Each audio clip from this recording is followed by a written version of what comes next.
नवंबर में supreme court ने अरावली पहाड़ियों की आधिकारिक पहचान के संबंध में केंद्र सरकार के एक प्रस्ताव से सहमति जताई। कोर्ट ने कहा कि नियामक उद्देश्यों के लिए केवल वे पहाड़ियां जो आसपास की भूमि से कम 100 मीटर ऊपर उठती है या एक दूसरे के निकट स्थित ऐसी पहाड़ियों के समूह अरावली पर्वतमाला का हिस्सा माने जाएंगे। अदालत ने केंद्र सरकार को क्षेत्र का सावधानी पूर्वक मानचित्रण करने और इसके प्रबंधन के लिए एक स्पष्ट योजना तैयार करने का भी निर्देश दिया। इस योजना में यह नियम शामिल होंगे कि खनन कहां किया जा सकता है, इसे कैसे विनियमित किया जाना चाहिए। इसका उद्देश्य विभिन्न सरकारी अभिलेखों और मानचित्रों के कारण जो भ्रम पैदा हो रहा है उसे दूर करना है, जिसके चलते अतीत में कई बार विवाद हुए और अदालती मामले सामने आए। तो ये था अरावली पर्वत विवाद की असल वजह या ये है उसकी जड़। विपक्ष ने सरकार पर सवाल उठाए हैं। बीजेपी के नेता भी सरकार की इस मंशा को समझ नहीं पा रहे हैं। अपनी ही सरकार से वो भी सवाल पूछ रहे हैं। लेकिन अब आखिर ये जान लेते हैं कि अरावली विवाद खड़ा कैसे हुआ, इस मामले पर सरकार का अब क्या रुख है, साथ ही इसे बचाने के लिए सोशल मीडिया से लेकर सड़क तक क्या प्रयास किए जा रहे हैं। नमस्कार, मेरा नाम है कनुप्रिया सत्तन और आप देख रहे हैं राष्ट्रीय जनभावना। 18 साल बाद एक बार फिर से राजस्थान में अरावली का विवाद खड़ा होता नजर आ रहा है। सुनवाई में सुप्रीम कोर्ट ने केंद्र सरकार के इस प्रस्ताव को स्वीकार किया, जिसके तहत जिस भूभाग की ऊंचाई आसपास के सामान्य धरातल से कम 100 मीटर अधिक होगी उसे अरावली हिल माना जाएगा। वहीं 500 मीटर के दायरे में स्थित 2 या अधिक ऐसी पहाड़ियों को अरावली रेंज की श्रेणी में रखा जाएगा। केंद्र का यह तर्क है कि इससे पूरे देश में अरावली की एक समान और स्पष्ट परिभाषा लागू हो सकेगी। लेकिन इस मुद्दे को लेकर पर्यावरणविदों और विपक्ष की राय अलग है। उन दोनों ने एक बड़ी मुहिम की है और ये मुहिम लेकर अब वो आगे चल रहे हैं। इस मुहिम का नाम है सेव अरावली कैंपेन। आपको बता दें, देश भर में ये कैंपेन शुरू हो चुका है। राजस्थान में इस कैंपेन की अगुवाई पूर्व सीएम अशोक गहलोत कर रहे हैं। बीजेपी इस मुद्दे को लेकर कांग्रेस पर सियासत करने के आरोप लगा रही है। अलवर से बीजेपी के सांसद और केंद्रीय वन और पर्यावरण मंत्री भूपेंद्र यादव ने एक कार्यक्रम में कहा कि अशोक गहलोत के कार्यकाल में वर्ष 2002 में 1968 की लैंड रिफॉर्म रिपोर्ट पेश की गई थी और अब वे इस मामले पर ज्ञापन दे रहे हैं। वहीं इस पर एनएसयूआई राजस्थान के प्रदेश अध्यक्ष विनोद जाखड़ ने कहा कि अरावली पर्वत श्रृंखला को लेकर सरकार के फैसलों के विरोध में एनएसयूआई राजस्थान ने सड़कों पर उतरने का ऐलान किया है।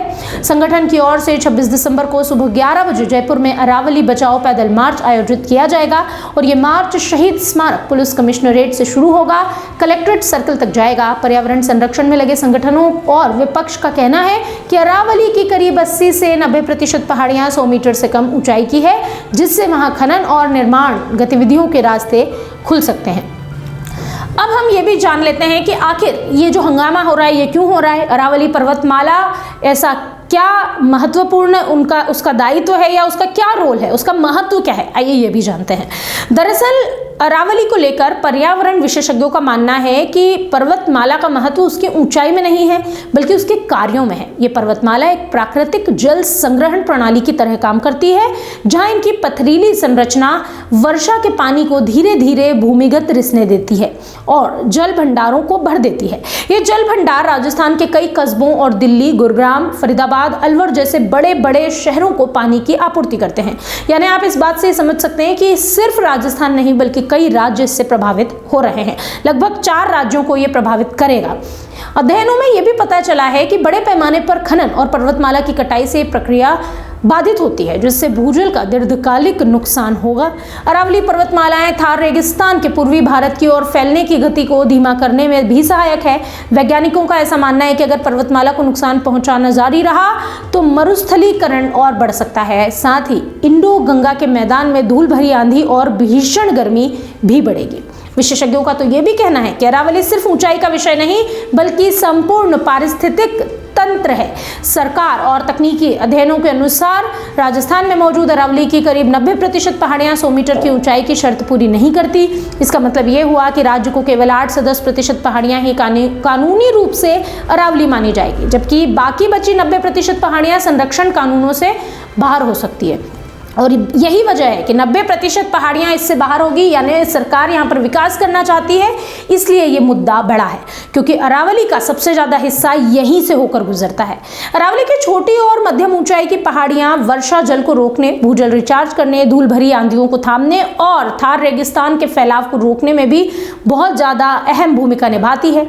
ऐसे में पर्यावरणविदों की ये चेतावनी है कि अगर पहाड़ियाँ संरक्षण से बाहर हुई तो अलवर, जयपुर, दौसा, सीकर, झुंझुनू, उदयपुर और राजसमंद जैसे जिलों में तो भूजल स्तर और नीचे चला जाएगा, सूखे की तीव्रता बढ़ जाएगी और खनन और अनियंत्रित निर्माण को भी इससे बढ़ावा मिलेगा। पहले से ही जल संकट से जूझ रहे राजस्थान के लिए यह स्थिति पर्यावरणीय के साथ साथ आर्थिक, सामाजिक और स्वास्थ्य संकट को एक नया रूप देगी और भी कई समस्याओं को जन्म दे सकती है। पर्यावरणविदों का यह भी मानना है कि ये लड़ाई अदालत या सरकार तक नहीं है, बल्कि समाज की भी ये जिम्मेदारी है। अरावली का नुकसान स्थायी हो सकता है क्योंकि एक बार पहाड़ कटे, जलधाराएं टूटी तो उन्हें वापस लाने में सदियां लग जाती है। इसी कारण जन जागरण और सवाल उठाना भविष्य को सुरक्षित करने के लिए बेहद ज़रूरी है। वहीं अरावली पर्वतमाला की अगर हम बात करें तो राजस्थान के लगभग 15 जिलों से होकर ये गुजरती हैं, जिनमें अलवर, जयपुर, अजमेर, राजसमंद, उदयपुर, सिरोही, पाली, चित्तौड़गढ़, बांसवाड़ा, टोंक, सीकर, झुंझुनू, नागौर, भीलवाड़ा और डूंगरपुर शामिल हैं। ये पर्वतमाला राज्य के लगभग 80% क्षेत्र में फैली हुई है, मतलब करीब 550 किलोमीटर तक फैली हुई है और विश्व की सबसे प्राचीन पर्वत श्रृंखलाओं में से एक मानी जाती है। यानी ये कहना गलत नहीं होगा कि ये भारत की अमूल्य धरोहर है। इसमें पर्यटन की दृष्टि से किले, महल और वन अभ्यारण्य तक आते हैं। कई विश्व प्रसिद्ध मंदिर भी इसी में शामिल हैं और कई शहर भी अरावली की परिधि के अंदर ही बसे हुए हैं। अरावली सिर्फ पत्थरों और पहाड़ियों की श्रृंखला नहीं, बल्कि उत्तर भारत की वो जीवन रेखा है जिससे सब कुछ चल रहा है। यही पर्वतमाला थार मरुस्थल की रेत, लू और धूल भरी आंधियों को दिल्ली, हरियाणा, पश्चिमी उत्तर प्रदेश और राजस्थान के उपजाऊ इलाकों तक पहुंचने से रोकती है। अरावली भूजल को रिचार्ज करती है, जंगलों और वन जीवों को भी अपने अंदर आश्रय देती है, करोड़ों लोगों को सांस लेने लायक हवा उपलब्ध कराती है। ये तो आप जानते ही हैं कि दिल्ली में हवा कैसी है। अगर इस तरह से लगातार पर्यावरण को नुकसान पहुंचाया जाएगा तो बाकी जगह भी जहरीली हवाएं फैलने लगेंगी। अरावली एक बार फिर सियासत, कानून और पर्यावरण के टकराव का केंद्र बन गई है। लगभग 16 साल बाद ऐसा हुआ है। सुप्रीम कोर्ट में सरकार की ओर से दाखिल एक जवाब के बाद राजस्थान, हरियाणा, गुजरात और दिल्ली तक सोशल मीडिया से लेकर सड़कों तक इस पूरे मामले को लेकर हंगामा मचा हुआ है और लोग चाहते हैं कि इसे बचाया जाए, क्योंकि ये सवाल सिर्फ कानूनी परिभाषा का नहीं है बल्कि आने वाली पीढ़ियों के भविष्य का भी है। सोशल मीडिया पर सामाजिक कार्यकर्ताओं ने सेव अरावली के नाम से जो मुहिम चलाई है उस पर सरकार की नीति पर भी सवाल उठाए हैं। पूर्व मुख्यमंत्री अशोक गहलोत ने अरावली को लेकर जो नई परिभाषा दी गई है उस पर आपत्ति जताई और उन्होंने कहा कि अरावली केवल ऊंचाई या तकनीकी मापदंडों से नहीं बल्कि उसके पर्यावरण महत्व के आधार पर उसे देखा जाना चाहिए। गहलोत ने सेव अरावली अभियान के समर्थन में अपनी सोशल मीडिया प्रोफाइल तस्वीर भी बदल डाली और इसे नई परिभाषा के खिलाफ प्रतीकात्मक विरोध बताया। गहलोत ने कहा कि अरावली उत्तर भारत के लिए एक प्राकृतिक सुरक्षा दीवार है जो थार मरुस्थल की रेत और लू को दिल्ली, हरियाणा और पश्चिमी उत्तर प्रदेश तक पहुंचने से रोकती है। यदि छोटी पहाड़ियों और गैपिंग एरिया को खनन के लिए खोला गया तो मरुस्थलीकरण तेज होगा और तापमान में खतरनाक बढ़ोतरी होगी। अरावली की पहाड़ियों और जंगल एनसीआर के आसपास के लिए फेफड़ों की तरह काम करते हैं और ये यहाँ आने वाली धूल भरी आंधियों और प्रदूषण को रोकने में अहम भूमिका निभाते हैं। इस दौरान पूर्व सीएम अशोक गहलोत ने चेतावनी भी दी। उन्होंने कहा कि अरावली कमजोर हुई तो प्रदूषण की स्थिति भयानक हो जाएगी। अरावली की चट्टानें भूजल रिचार्ज का मुख्य आधार है जिसे पर्यावरणविद भी कहते हैं।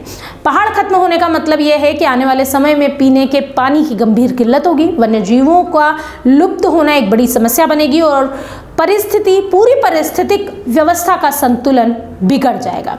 आपको बता दें FSI forest survey of India ने 10,000 पहाड़ियों को अरावली बताते हुए इन जगहों पर खनन का काम रोकने के लिए कहा। इसके खिलाफ राजस्थान सरकार सुप्रीम कोर्ट गई जहां यह कहा गया कि सारे खनन के काम बंद हो जाएंगे। सुप्रीम कोर्ट ने नए सिरे से कानून बनाने के निर्देश दिए और कहा पुराने खनन कार्य जारी रह सकते हैं, इसलिए उन्हें फिर से परमिशन लेनी होगी कि वो खनन और पर्यावरण के नियमों का उल्लंघन नहीं कर रहे हैं। चलिए ये तो पूरा मामला था। अब ये भी जान लेते हैं कि आखिर ऐसा हुआ तो खतरनाक क्यों है। दरअसल खनन कार्य के लिए कथित सरकारी मिलीभगत से 100 मीटर या उससे ऊंची पहाड़ियों को भी 60 मीटर या 80 मीटर दिखाकर सरकार से परमिशन ले लिया जाता है। उसके लिए पहाड़ी नापने के लिए अल्टीमीटर का सहारा लेते हैं, जबकि कई मौकों पर सरकार कह चुकी है कि पहाड़ की ऊंचाई अल्टीमीटर से नहीं नापी जा सकती। अलवर और सिरोही में 2 जगहों पर इसके खिलाफ मुकदमे भी दर्ज किए गए हैं। बात है साल 2009 की, जहां से शुरू होकर 2015 तक राजस्थान में इस तरह के सैकड़ों परमिशन दे दी गई थी। इसके खिलाफ जांच हुई मगर उन्हें कोर्ट से राहत मिल गई। अकेले राजस्थान में इस तरह के 100 से ज़्यादा खनन के काम चालू हैं, जहां पर लोगों का कहना है कि अरावली की ऊंचाई 100 मीटर से ऊंची है, पर कागजों में 60 से 80 मीटर दिखाकर खनन कार्य सरकारी मिलीभगत से किए जा रहे हैं। तो अगर अरावली पर्वत पर जो नया कानून लेकर आए हैं, सरकार ने जो प्रस्ताव दिया है, वो आने वाले समय में 4 राज्यों को प्रभावित करेगा, जलवायु को प्रभावित करेगा, और वैसे ही सूखे को झेलने वाला राजस्थान और सूखा हो सकता है। इस पूरे मामले पर आपकी क्या राय है, कमेंट बॉक्स में जरूर बताएं।